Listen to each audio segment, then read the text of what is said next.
Hi guys, अस्सलाम वालेकुम। तो आज हम आपके लिए लेके आए हैं बीफ शामी कबाब की रेसिपी, जो कि बहुत ही आसानी से झटपट से तैयार होगी। तो इसे बनाने के लिए हमारी रेसिपी को फॉलो करें और हमारे चैनल को सब्सक्राइब करना मत भूलें। तो चलिए स्टार्ट करते हैं।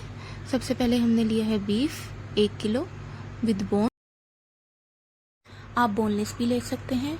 इसके साथ ही आपने इसे प्रेशर कुकर में डाल देना है।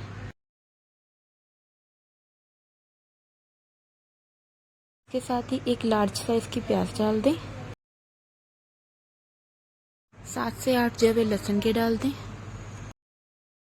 2 टेबलस्पून जिंजर के डाल दें चॉप किए हुए।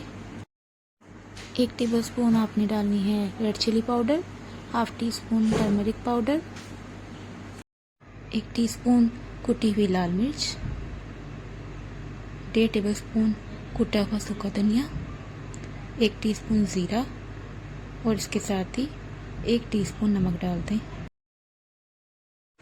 इसके साथ ही हमने लिए हैं साबुत गरम मसाले, जिसमें है बादिन का फूल, बे लीफ, दालचीनी, बड़ी इलायची, लौंग और काली मिर्चें आपने वो भी डाल देनी है।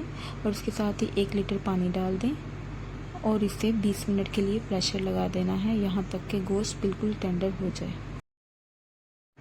अब हमने गोश्त को जो है यखनी से निकाल लेना है और इसकी यखनी में 1 कप पानी डाल के आपने जो भिगोई हुई दाल है आधा किलो के करीब, जो हमने भिगो के रखी हुई थी, वो डाल देनी है।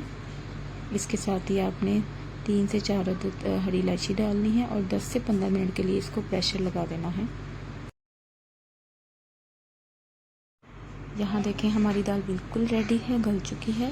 गोश्त को आपने हड्डियाँ निकाल लेनी है और दोनों को आपने कुंडी में डाल के अच्छे से कूट लेना है।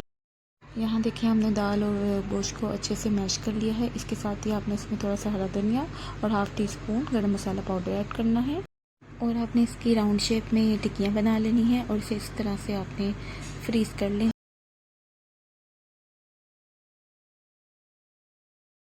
अब आपने इसे अंडा लगा के फ्राई कर लेना है और आप इसे बनाएं, ट्राई करें और हमारे चैनल को सब्सक्राइब करें, लाइक करें, शेयर करें और कमेंट करना बिल्कुल भूलिएगा। इसके अलावा इंशाल्लाह नेक्स्ट मिलेंगे आपको नई रेसिपी के साथ। तब तक के लिए अल्लाह हाफिज़।